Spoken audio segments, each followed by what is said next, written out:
This video, I'm going to show you how you could change your payout schedule to either change it to daily or weekly. So let's get straight into it. Alright, so when you first open up your eBay app, you're going to be on the home page. Then you're going to want to click the bottom where it says My eBay.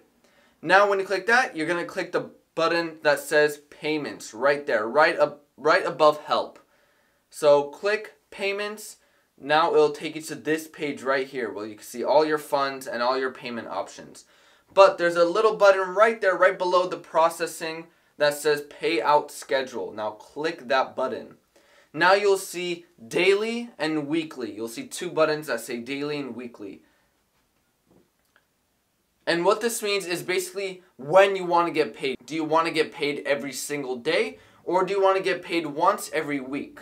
This says Tuesdays. Unfortunately, you cannot change it from Tuesdays. So you would be getting paid weekly every Tuesday. I personally recommend picking daily because you need your funds back so you could go reinvest in another item to sell again as soon as possible.